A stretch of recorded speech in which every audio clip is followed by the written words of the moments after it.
माता की।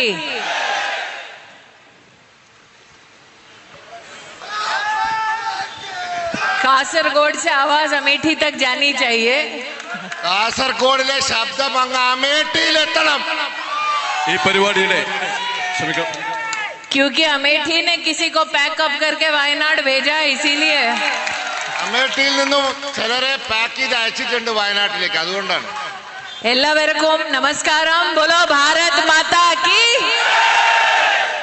मंच पर विराजमान भारतीय जनता पार्टी के सभी सम्मानित पदाधिकारी और आज जिनके लिए हम सब यहाँ पर सहयोग और आशीर्वाद देने आए, ऐसे हमारी कैंडिडेट अश्विनी जी, भारतीय जनता पार्टी को और नरेंद्र मोदी को अपना स्नेह, अपना आशीर्वाद देने आई। स्नेही बहनों को, सम्मानित भाइयों को इस मंच से प्रणाम करती हूँ। आप सबका वंदन एवं अभिनंदन करती हूँ। വേദിയിലുള്ള ഭാരതീയ ജനതാ പാർട്ടിയുടെ എല്ലാ ഉത്തരവാദിത്തപ്പെട്ട നേതാക്കന്മാരെ, ഇവിടെ മത്സരിക്കുന്ന നമ്മുടെ പ്രിയങ്കരിയായ സ്ഥാനാർത്ഥി ശ്രീമതി അശ്വിനി, നരേന്ദ്രമോദിജിയോട് സ്നേഹം പ്രകടിപ്പിക്കാൻ വേണ്ടി ഇവിടെ എത്തിച്ചേർന്നിട്ടുള്ള എൻ്റെ പ്രിയപ്പെട്ട സുഹൃത്തുക്കളെ, എല്ലാവർക്കും നമസ്കാരം। देश भर में आज भारतीय जनता पार्टी का जहां जहां कार्यकर्ता जा रहा है, जनता जनार्दन अब उस कार्यकर्ता को देखते ही बोलती है, अब की बार, अब की बार, अब की बार, अब की बार। രാജ്യത്ത് എവിടെയൊക്കെ ബിജെപിയുടെ പ്രവർത്തകർ വോട്ട് ചോദിച്ച് ജനങ്ങളെ സമീപിക്കുന്നു, അവിടെയെല്ലാം ജനങ്ങൾ പറയുന്നു ഇത്തവണ 400 കടക്കുമെന്ന്। अब की बार, अब की बार 400 पार। भारतीय जनता पार्टी के कार्यकर्ता का ये गौरव है कि आज हमारा नेता कौन है ये स्पष्ट है। हमारी नीति है राष्ट्र का गौरव बढ़ाना, विकसित भारत बनाना, और हमारी नीयत है कि हम भारत का वैभव पूरी दुनिया में बढ़ाएंगे, भारत को विश्व की तीसरी सबसे बड़ी इकोनॉमी बनाएंगे। ഭാരതീയ ജനതാ പാർട്ടിയുടെ ഇത്തവണത്തെ പ്രഖ്യാപനമാണ്, ഞങ്ങളുടെ നേതാവ് യശസ്വിയായ നരേന്ദ്രമോദിജിയാണ്, ഞങ്ങളുടെ ലക്ഷ്യം ഭാരതത്തിന്റെ വികസനമാണ്, വികസിത ഭാരതമാണ്। ഇനി വരാൻ പോകുന്ന നാളുകളിൽ ഭാരതത്തെ ലോകത്തെ 3ാമത്തെ സാമ്പത്തിക ശക്തിയായി ഉയർത്തുമെന്നുള്ളതാണ് ലക്ഷ്യം। लेकिन आज कासरगोड की इस धरती पर मैं पूछना चाहती हूं, जो नरेंद्र मोदी को चुनौती देने का दुस्साहस कर रहे हैं, पहले वो ये बतला दे कि उनका नेता कौन, उनकी नीति क्या। नीयत तो देश को लूटने की है, ये दुनिया जानती है। ഇന്ന് കാസർഗോഡ് നരേന്ദ്രമോദിക്ക് വെല്ലുവിളി ഉയർത്തുന്നവരോട് ഞങ്ങൾ ചോദിക്കാൻ ആഗ്രഹിക്കുന്നു, നിങ്ങളുടെ നേതാവ് ആരാണ്? നിങ്ങളുടെ ലക്ഷ്യം എന്താണ്? കാര്യപരിപാടി എന്താണ്? രാജ്യത്തെ കൊള്ളയടിക്കലും മാത്രമാണ് നിങ്ങളുടെ ഉദ്ദേശം എന്ന് പറയാൻ ആഗ്രഹിക്കുന്നു। अपने अलायंस को इंडिया अलायंस का नाम दिया, और इंडिया अलायंस का क्या हाल है वो आज सुबह मैंने वायनाड में देख लिया। നിങ്ങൾ നിങ്ങളുടെ സഖ്യത്തിന് ഇന്ത്യ സഖ്യമെന്ന് പേരിട്ടു, പക്ഷെ എന്താണ് ഇന്ത്യ സഖ്യത്തിന്റെ അവസ്ഥ? ആ ഇന്ത്യ സഖ്യത്തിന്റെ അവസ്ഥ ഞാൻ ഇന്ന് വയനാട്ടിൽ കണ്ടു। वायनाड में लेफ्ट पार्टी कांग्रेस पे प्रहार करती है, हाथ जोड़कर कहती है कि लड़ना है तो बीजेपी से जाकर अमेठी में उत्तर प्रदेश में लड़ो। लेकिन जब दिल्ली में इंडिया अलायंस की मीटिंग होती है तो इंडिया अलायंस के वही लेफ्ट के नेता जो वायनाड में कांग्रेस के प्रत्याशी को बार बार बातें सुनाते हैं, दिल्ली में जाकर उसी इंडिया अलायंस के मंच पर उसी नेता के गले लगते हैं। दिल्ली में हगिंग, केरला में बेगिंग। വയനാട്ടിൽ ഇടതുപക്ഷം ചോദിക്കുകയാണ് കോൺഗ്രസുകാരോട്, നിങ്ങൾ എന്തിനാണ് ഇവിടെ വന്ന് മത്സരിക്കുന്നത്? നിങ്ങൾക്ക് ധൈര്യമുണ്ടെങ്കിൽ നിങ്ങൾ അമേഠിയിൽ പോയി, വടക്കേ ഇന്ത്യയിൽ പോയി BJP-യോട് മത്സരിക്കൂ എന്ന്. എന്നാൽ വയനാട്ടിൽ ഈ ചോദ്യങ്ങൾ ചോദിക്കുന്ന ഇടതുപക്ഷം ഡൽഹിയിൽ ഇന്ത്യ സഖ്യത്തിന്റെ മീറ്റിംഗിൽ പോയാൽ മിണ്ടാറില്ല, അവിടെ പോയി കെട്ടിപ്പിടിക്കും. ഡൽഹിയിൽ കെട്ടിപ്പിടുത്തം, വയനാട്ടിൽ യുദ്ധം നടത്തുന്നു പരസ്പരം. जो दिल्ली में हॉगिंग और केरला में बेगिंग करते हैं, आज उनसे कहना चाहती हूँ कि तुम्हारा अलायंस किस लिए बना? तुम्हारा अलायंस बना ताकि तुम जनता की तिजोरी को लूट सको, और आज उसका बहुत बड़ा प्रमाण केरल की धरती पर जनता जनार्दन को मिल चुका है.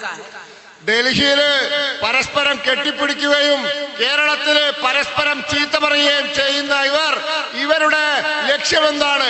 ഇവരുടെ ലക്ഷ്യം ഈ രാജ്യത്തിലെ സാധാരണക്കാരനെ കൊള്ളയടിക്കുക, രാജ്യത്തിന്റെ ഖജാനാവ് കൊള്ളയടിക്കുക.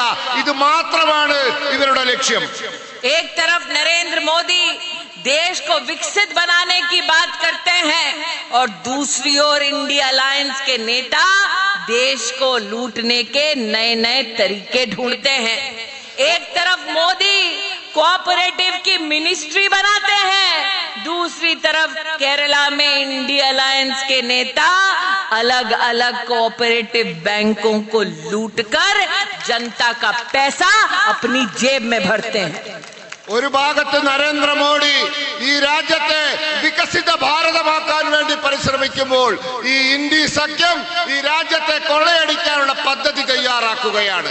ഡൽഹിയിൽ നരേന്ദ്രമോദി സഹകരണ വകുപ്പിന് പ്രത്യേക മന്ത്രാലയം രൂപീകരിച്ചപ്പോൾ ഇന്ത്യ സഖ്യത്തിലെ പാർട്ടികൾ കേരളത്തിലെ വിവിധ സഹകരണ ബാങ്കുകൾ കൊള്ളയടിക്കുകയാണ്.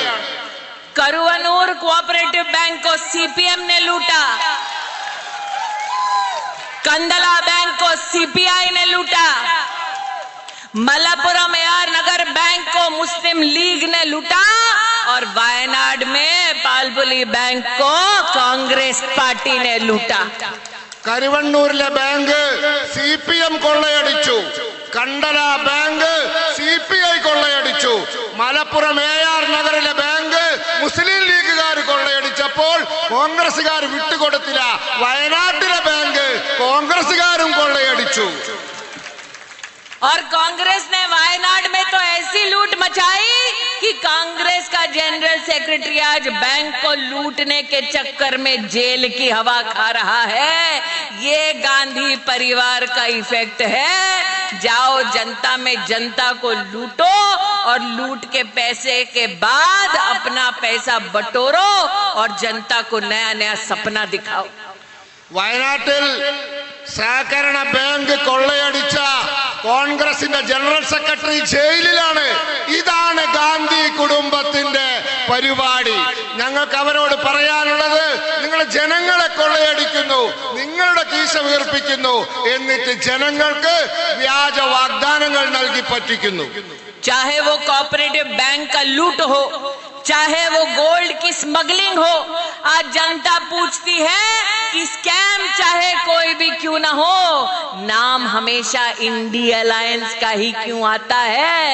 नाम हमेशा कांग्रेस और उनके गठबंधन के नेताओं का क्यों आता है? കോപ്പറേറ്റീവ് ബാങ്കിലെ കൊള്ളയാവട്ടെ, അത് സ്വർണ്ണ കള്ളക്കടത്താവട്ടെ, ഏതുമാവട്ടെ, ഏത് കുംഭകോണവുമാവട്ടെ, അതിൽ ഉൾപ്പെട്ടിരിക്കുന്നത് കോൺഗ്രസുകാരും അവരുടെ സഖ്യകക്ഷികളുമാണ്. കൊള്ള എന്ന് പറഞ്ഞാൽ ഇന്ത്യ സഖ്യമാണ്. ऐसा क्यों है कि एक तरफ नरेंद्र मोदी केरला को पूरी तरह से विकसित बनाने का स्वप्न देखते हैं, दिल्ली से केरला के उत्थान के लिए पैसे भेजते हैं, और दूसरी ओर निकम्मी सरकार यहाँ पर केंद्र के एक भी कार्य को सफलतापूर्वक जमीन पर फलीभूत होते नहीं देती. എന്തുകൊണ്ടാണ് നരേന്ദ്രമോദി കേരളത്തെ വികസിപ്പിക്കുന്നതിന് വേണ്ടി പ്രവർത്തിക്കുന്നു, സ്വപ്നം കാണുന്നു, നിരവധി പദ്ധതികൾക്കായി പൈസ അയക്കുന്നു, എന്നാൽ ആ പണമൊക്കെ ഇവിടെ ചെലവാക്കാതെ ഇവർ കൊള്ളയടിച്ചു കൊണ്ടിരിക്കുന്നത് എന്തുകൊണ്ടാണ് എന്ന് ചോദിക്കാൻ ഞാൻ ആഗ്രഹിക്കുന്നു. ऐसा क्यों है कि प्रधानमंत्री मत्स्य संपदा योजना के अंतर्गत केंद्र की सरकार 540 करोड़ रुपया प्रदेश के लिए देती है, लेकिन प्रदेश की सरकार सिर्फ 78 करोड़ रुपीस ही यूटिलाइज कर पाती है। എന്തുകൊണ്ടാണ് മത്സ്യസമ്പദ യോജന നമ്മുടെ കടലിന്റെ മക്കൾക്ക് വേണ്ടി 400-ലധികം കോടി രൂപ നരേന്ദ്രമോദി സർക്കാർ കേരളത്തിന് കൊടുത്തപ്പോൾ അതിൽ കേവലം 78 കോടി രൂപ മാത്രം ചെലവാക്കിയത് എന്തുകൊണ്ടാണെന്ന് ചോദിക്കാൻ ആഗ്രഹിക്കുന്നു। मात्र मत्स्य संपदा योजना नहीं, जल जीवन योजना भी देख लीजिए। मैं अमेठी की सांसद हूँ, वहां पर 50 साल गांधी खानदान का राज था, लेकिन 5 साल भारतीय जनता पार्टी की मेंबर ऑफ पार्लियामेंट के नाते हमने 4 लाख घरों में नल से जल दिलवाया, लेकिन अब तक वो नल कासरगोड के हर घर तक क्यों नहीं आया? അമേഠിയെ നോക്കൂ, ഇവിടെ പറഞ്ഞ ഈ പദ്ധതി മത്സ്യസമ്പദ് യോജന മാത്രമല്ല, ജലജീവൻ മിഷൻ അമേഠിയിൽ 50 കൊല്ലം കോൺഗ്രസ് കുടുംബം, ഗാന്ധി കുടുംബം ഭരിച്ചു, അവിടെ പൈപ്പിൽ വെള്ളമെത്തിയില്ല. എന്നാൽ 5 കൊല്ലം കൊണ്ട് BJP വന്നപ്പോൾ 4 ലക്ഷം വീടുകളിൽ അമേഠിയിൽ വീട്ടിൽ പൈപ്പിൽ വെള്ളമെത്തി. പക്ഷേ കാസർകോട്ടെ വീട്ടിൽ പൈപ്പിൽ വെള്ളമെത്തിയില്ല. എന്തുകൊണ്ട് എത്തിയില്ല എന്ന് ചോദിക്കാൻ ആഗ്രഹിക്കുന്നു। अश्विनी जी को मैं कहना चाहती हूँ, 50 साल अमेठी में गांधी खानदान का राज रहा, लेकिन एक बार भी रेलवे स्टेशन का अपग्रेडेशन नहीं हुआ, डेवलपमेंट नहीं हुआ। अमेठी में आज रेलवे स्टेशन का डेवलपमेंट भी मोदी ने करवाया। इसलिए आज कासरगोड की जनता से कहना चाहती हूँ, अमृत भारत रेलवे स्टेशन के अंतर्गत कासरगोड को 24 करोड़ की राशि नरेंद्र मोदी ने दिलवाया। അമേഠിയില് ഈ കോൺഗ്രസുകാർ 50 കൊല്ലം ഭരിച്ചപ്പോൾ അവിടുത്തെ റെയിൽവേ സ്റ്റേഷൻ നന്നാക്കിയില്ല.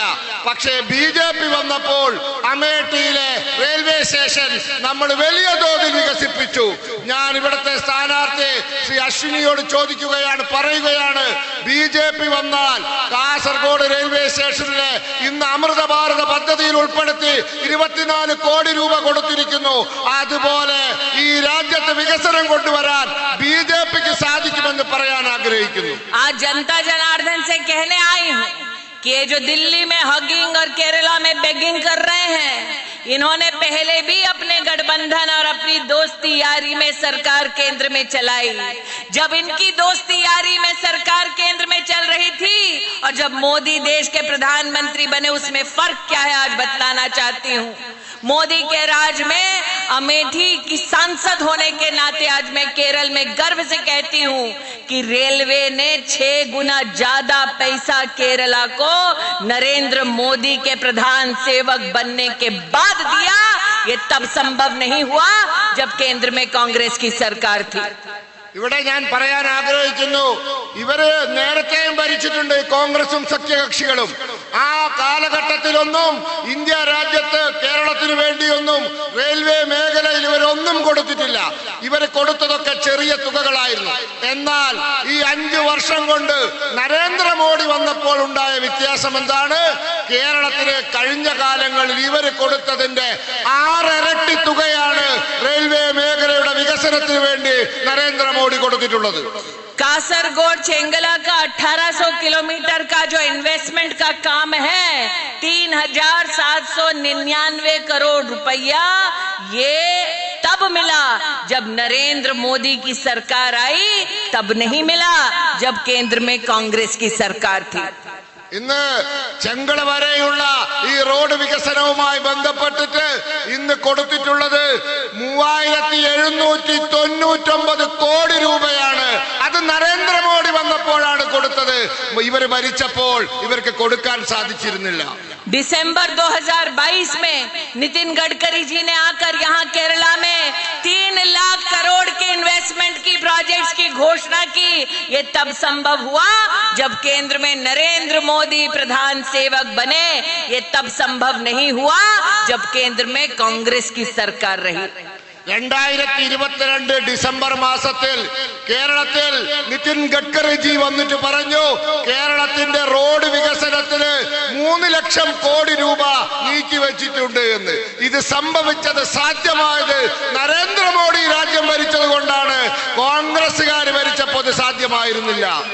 जो केरला में संपूर्ण रूप से सत्ता में है फिर भी केरला में स्कैम के अलावा प्रदेश की जनता को कुछ नहीं दे पाते, उनका वोट क्यों आप देकर उनकी और ताकत बढ़ाते? बूथ पर आओ, कमल का बटन दबाओ, मोदी तो प्रधानमंत्री बन रहे हैं, अश्विनी को भी कासरगोड से जिताओ। आज ये निवेदन लेकर आपके मध्य में आई हूं. കേരളത്തിലെ ഗവൺമെന്റ് ഗവൺമെന്റിൽ ആകെ നടക്കുന്നത് കുംഭകോണങ്ങൾ മാത്രമാണ്. നിങ്ങളുടെ വോട്ട് വാങ്ങി അവർ പറ്റിക്കുകയാണ്. നിങ്ങൾ എന്തിനവർക്ക് വോട്ട് ചെയ്യണം? അതുകൊണ്ട് ഇത്തവണ ബൂത്തിൽ പോകൂ, അശ്വിനിക്ക് വോട്ട് ചെയ്യൂ എന്ന് നിങ്ങളോട് ഞാൻ അഭ്യർത്ഥിക്കുകയാണ്. നിങ്ങൾക്ക് വികസനം സാധ്യമാവും. आज अश्विनी जी आपके कार्यक्रम में आने से पहले जब मैं वायनाड थी तब वहां कार्यकर्ता मुझसे मिले. उन्होंने कहा दीदी आप लोगों ने राहुल गांधी को तब हराया जब वो कांग्रेस पार्टी का नेशनल प्रेसिडेंट था. हम अमेठी में चुनाव लड़ने तब गए तब राहुल गांधी की माताजी केंद्र में सरकार में थी. अरे हम नहीं डरे, हमने हराया. अब केरला तुम्हारी बारी है. अब की बार 400 पार और वायनाड और कासरगोड में भी कमल का फूल खिलाओ, भाजपा को जिताओ. आज ये संदेश लेकर मैं आपके बीच आई हूँ. ഞാൻ വയനാട്ടിൽ പോയപ്പോൾ ഇന്ന് വയനാട്ടിലെ പ്രവർത്തകർ എന്നോട് പറഞ്ഞു സോണിയാഗാന്ധിയും രാഹുൽ ഗാന്ധിയും ഒക്കെ ഇന്ത്യ ഭരിച്ചപ്പോഴും അവർ പ്രസിഡന്റുമാരുമായപ്പോഴൊക്കെയാണ് നിങ്ങൾ അവിടെ അമേഠിയിൽ മത്സരിക്കാൻ പോയത്. അന്ന് ഭയന്നിട്ടില്ല എന്ന് മാത്രമല്ല വോട്ട് കയ്യിലും കൊടുത്തിട്ടുണ്ട്. ഇപ്പൊ അവർ ആരുമല്ല. അതുകൊണ്ട് ഒരു പ്രശ്നവുമില്ല. ഞാൻ അശ്വിനിയോട് പറഞ്ഞിട്ടുണ്ട് ഇവിടെ മത്സരിക്കൂ, ജയിക്കൂ, ഇവരെ പരാജയപ്പെടുത്താൻ സാധിക്കുമെന്ന് പറഞ്ഞിട്ടുണ്ട്. और ये आह्वान मैं कार्यकर्ताओं से इसलिए कर रही हूँ क्योंकि वहां सड़क पर एक कार्यकर्ता भारतीय जनता पार्टी का ध्वज बड़ी शान से लहरा रहा है. हम अपना भगवा ध्वज लहराने से डरते नहीं, हम अपना ध्वज लहराने से शर्माते नहीं. आज वायनाड में राहुल गांधी की हालत हो गई कि नॉमिनेशन में निकले मुस्लिम लीग का फ्लैग छुपाते हुए. ഞാനിവിടെ വന്നപ്പോൾ ഇവിടെ കണ്ടു ഒരു പ്രവർത്തകൻ നമ്മുടെ പതാക വാനിൽ ഉയർത്തി കളിക്കുന്നു. നമുക്ക് ഭയമില്ല നമ്മുടെ കൊടി ഉയർത്താൻ, നമ്മുടെ കൊടി വീശാൻ. എന്നാൽ വയനാട്ടിൽ രാഹുൽ ഗാന്ധി വന്നപ്പോൾ സ്വന്തം കൊടി ഉയർത്താൻ പോലും ധൈര്യമില്ലാതെയാണ് വയനാട്ടിൽ അവർ വന്നത്. आज कांग्रेस के कैंडिडेट से कहना चाहती हूँ मुस्लिम लीग का फ्लैग क्यों छुपाते हो? नॉर्थ इंडिया आकर फिर मंदिर मंदिर जाते हो. കോൺഗ്രസിന്റെ സ്ഥാനാർത്ഥിയോട് ഞാൻ ചോദിക്കാൻ ആഗ്രഹിക്കുന്നു, നിങ്ങൾ എന്തുകൊണ്ടാണ് ഈ മുസ്ലിം ലീഗിന്റെ കൊടി ഉയർത്താൻ നിങ്ങൾക്ക് ഭയം? നിങ്ങൾ ഇങ്ങനെ ഭയപ്പെടുന്ന നിങ്ങൾ വടക്കേ ഇന്ത്യയിൽ വന്ന അമ്പലങ്ങളിൽ നിരങ്ങുകയാണ്. नॉर्थ इंडिया के मंदिर मंदिर जाओगे, वायनाड में मुस्लिम लीग का फ्लैग छुपाओगे. अरे कांग्रेस वालों कब तक खैर मनाओगे? വടക്കേ ഇന്ത്യയിൽ വന്ന അമ്പലങ്ങളിൽ നിരങ്ങുന്നു, കേരളത്തിൽ മുസ്ലിം ലീഗിന്റെ കൊടി ഒളിപ്പിച്ചു വെക്കുന്നു. എത്ര കാലം നിങ്ങൾ ഇങ്ങനെ മുന്നോട്ട് പോകും?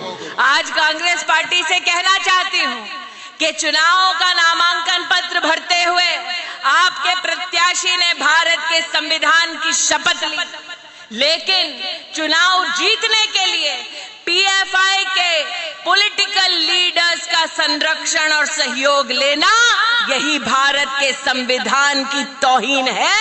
हिम्मत है तो अकेले लड़कर दिखाओ, दूध का दूध पानी का पानी वही हो जाएगा. നിങ്ങള് തെരഞ്ഞെടുപ്പിൽ മത്സരിക്കുന്നതിന് മുമ്പ് ഭരണഘടന തൊട്ട് സത്യം ചെയ്യുന്നു കോൺഗ്രസ്സുകാരെ നിങ്ങൾ. പക്ഷെ നിങ്ങളോട് ചോദിക്കാൻ ആഗ്രഹിക്കുന്നു, അതൊക്കെ ചെയ്തിട്ട് നിങ്ങൾ പോപ്പുലർ ഫ്രണ്ടിന്റെ രാഷ്ട്രീയ പാർട്ടിയുടെ പിന്തുണ നിങ്ങൾ തേടുന്നു. അത് ഭരണഘടനാ വിരുദ്ധമല്ലേ? നിങ്ങൾക്ക് തന്റെ ഇടമുണ്ടോ? ഒറ്റയ്ക്ക് മത്സരിക്ക്, എന്നാൽ നെല്ലും പതിരും നമുക്ക് തിരിച്ചറിയാൻ സാധിക്കും. इसलिए आज कार्यकर्ताओं से कहना चाहती हूँ, उस कांग्रेस से क्या घबराना जो ना वायनाड में अकेले जिसको सहारे की जरूरत है वो जनता का सहारा क्या खाक बन पाएगा। इसीलिए नागरिक पोलिंग बूथ पर आएगा, कमल का बटन दबाएगा और भारत का शेर नरेंद्र मोदी को पुनः प्रधानमंत्री बनाएगा। എനിക്ക് പ്രവർത്തകരോട് പറയാനുള്ളത്, എന്തിന് കോൺഗ്രസിന് നമ്മൾ ഭയപ്പെടണം? നമുക്ക് കോൺഗ്രസിനെ ഭയപ്പെടേണ്ട ആവശ്യമില്ല. വയനാട്ടിലും അമേഠിയിലൊന്നും സ്വന്തം നിലയിൽ മത്സരിക്കാനുള്ള ധൈര്യമില്ലാത്തവരാണ് അവർ. അതുകൊണ്ട് ആരെയും ഭയപ്പെടേണ്ട. ധൈര്യത്തിൽ പോളിംഗ് ബൂത്തിൽ വരൂ, വോട്ട് ചെയ്യൂ. ഭാരതത്തിന്റെ സിംഹം ശ്രീ നരേന്ദ്രമോദിയെ വീണ്ടും പ്രധാനമന്ത്രിയാക്കാൻ വേണ്ടി തയ്യാറാവൂ. कार्यकर्ताओं से कहना चाहती हूँ, घर घर जाओ, शीश झुकाओ, बीजेपी के लिए वोट पाओ और कार्यकर्ता विश्वास रखे, अटल जी को याद करें कि अंधेरा छटेगा, सूरज उगेगा, कमल खिलेगा. अंधकारम मारुम सूर्यन उदिक्कुम तामरा वीर्युम.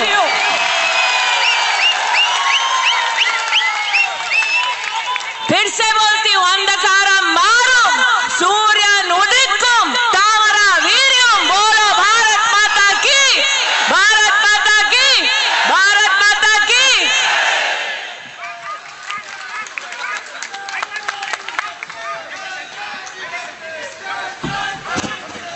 അടുത്തതായി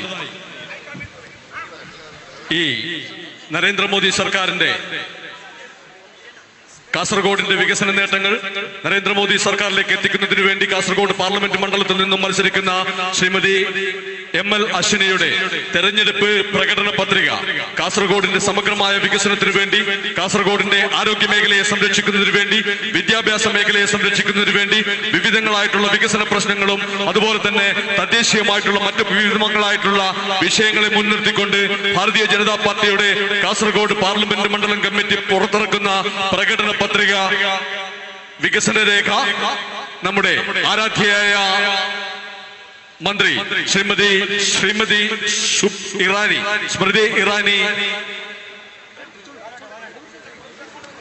കൈമാറുകയാണ്, വികസന രേഖ പുറത്തിറക്കുകയാണ്. പ്രിയമുള്ളവരെ, നിറഞ്ഞ മനസ്സോടുകൂടി കാസർഗോഡിന്റെ വികസനത്തിന് വേണ്ടി NDA സ്ഥാനാർത്ഥി ശ്രീമതി ML അശ്വിനിയുടെ വിജയത്തിന് വേണ്ടി പുറത്തിറക്കുന്ന വികസന രേഖ പുറത്തിറക്കുന്ന ഈ അവസരത്തിൽ എല്ലാ ആശംസകളും അറിയിക്കുകയാണ് കാസർഗോഡ് പാർലമെന്റ് മണ്ഡലത്തിലെ സ്ഥാനാർത്ഥികൾ ശ്രീമതി സ്മൃതി ഇറാനിക്ക്.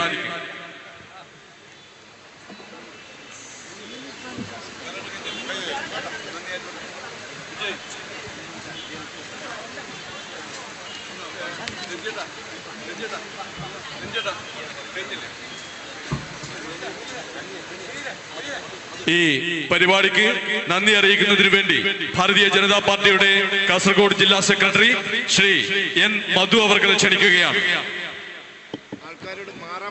ഈ പൊതുയോഗം ഉദ്ഘാടനം ചെയ്ത നമ്മുടെ ഏവരുടെയും മര്യാദയായിട്ടുള്ള കേന്ദ്രമന്ത്രി സ്മൃതി ഇറാനിക്ക് NDA കാസർഗോഡ് ലോകസഭാ മണ്ഡലത്തിന്റെ പേരിൽ നന്ദി അറിയിക്കുന്നു. അതേപോലെ ഈ യോഗത്തിൽ അധ്യക്ഷത വഹിച്ച NDA ചെയർമാൻ നാരായണ ഭട്ട് അവർക്കും ഈ യോഗത്തിൽ പങ്കെടുത്ത എല്ലാ നേതാക്കന്മാർക്കും എല്ലാ BJP പ്രവർത്തകർക്കും നന്ദി അറിയിച്ചുകൊള്ളുന്നു.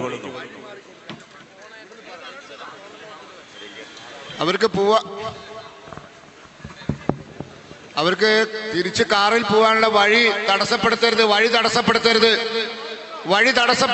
അവർക്ക് മുന്നോട്ട് പോകാനുള്ള വഴി തടസ്സപ്പെടുത്തരുത്, വഴി മാറിക്കൊടുക്കണം, വഴി തടസ്സപ്പെടുത്തരുത്.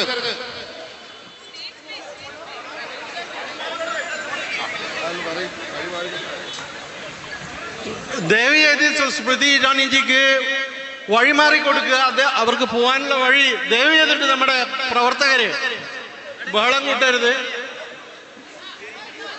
ദയവ് ചെയ്ത് അവരെ പോകാനുള്ള വഴി